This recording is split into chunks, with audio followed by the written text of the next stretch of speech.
We're ready for the last segment, the big announcement of Don Callis. And he didn't thank us, guys. He just came out and announced it. I'm thinking, boy, again, the announcement of his 5th BBC member for the Blood and Guts match. This is not going to equate bloodline ratings. People are not hanging on every move of this like they are the tribal chief and his gang. So he comes out to announce the 5th member of the BBC for Blood and Guts, and he starts trashing Harpo, and here comes Harpo. And before he even gets to the ring, he's attacked by the plumber and Take a Shit. And they jump Twinkle Toes. They're beating him up, and then suddenly Pac is there. Remember Pac? Pac still works here, apparently. How long has it been since he's been gone? Have we even seen him in this year? I don't know. No, I think it's been more than a year. It's been well into the first part of last year. No. He was there for the trios matches. Remember, they did the best of 7. Oh, good God. Well, I put those out of my mind, thankfully. That was still a while back. Anyway, he suddenly hits Kenny with the chair, and the announcers are going, is he the 5th guy? Is he the 5th? Because they never actually said until after they'd kicked the shit out of Twinkle Toes, and then Pac told him, I've waited a long time for this. I'm the 5th man.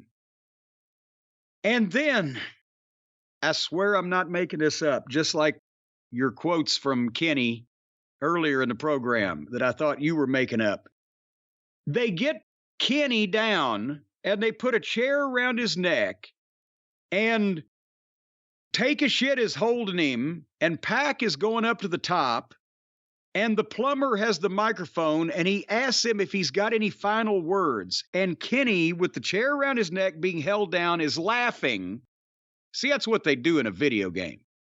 He's laughing because he says, we've still got a 5th member too. Check the screen. While the chairs are at his neck and he's coughing and laughing. And then the lights go out.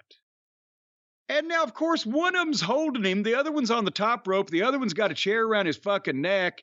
I think they could still hurt him if they wanted to, but the lights go out, so nothing happens. And on the screen, up pop highlights of Kota Ibushi. And for those of you, mainly most of you, yeah, that's what I said, Kota Ibushi. And for most of you who are going, who the fuck is that?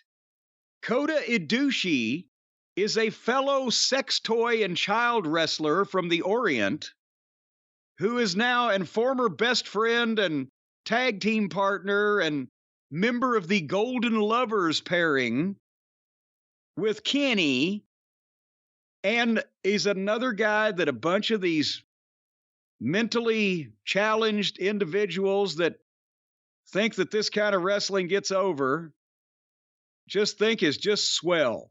Old Kota Ibushi himself, he's one of the great ones.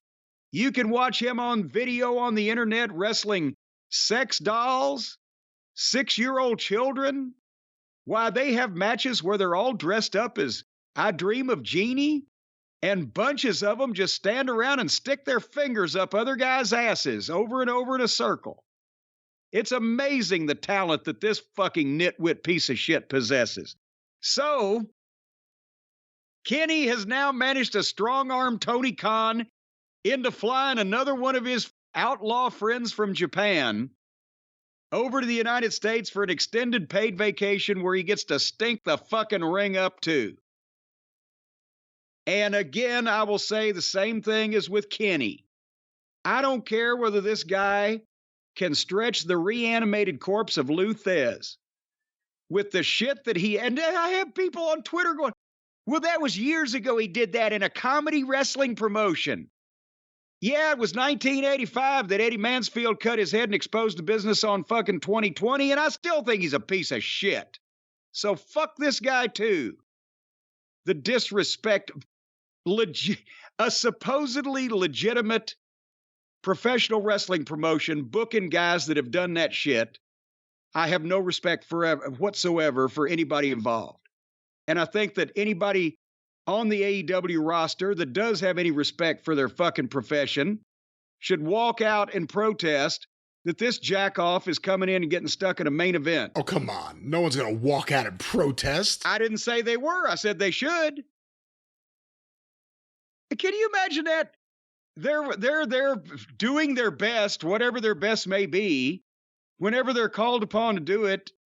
And this fucking jackoff walks in and gets booked into a big spot because he used to wrestle fucking blow-up dolls with one of the EVPs.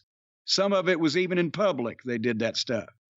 So anyway, the lights come back on, and there's the Buckaroos and Hangnail hitting the ring, beating up the heels, and they announce that it'll be the Golden Elite.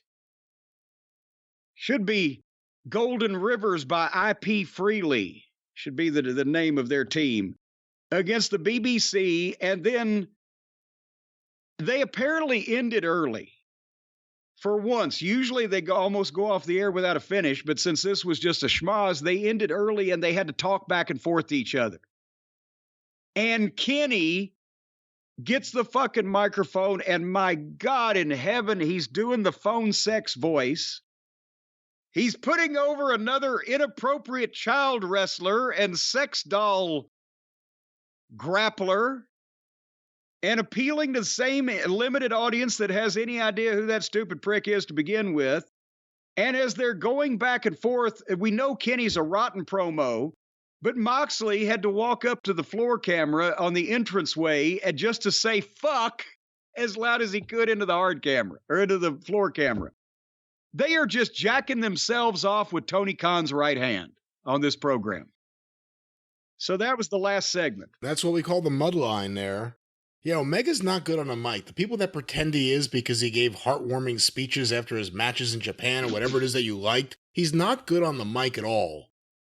And, yeah, that's it. I'm not too excited about this. I was excited about Takeshita a few weeks ago. Now he's just lost in the shuffle of the mud line. Well, yeah, that's it, because he came out and he had size and he had some attitude. And you could see he was an exciting babyface, but you could see he could have all kinds of potential personality as a heel. And now he just shows up to help kick the shit out of people in the group gropes that they do, that Moxley's fond of.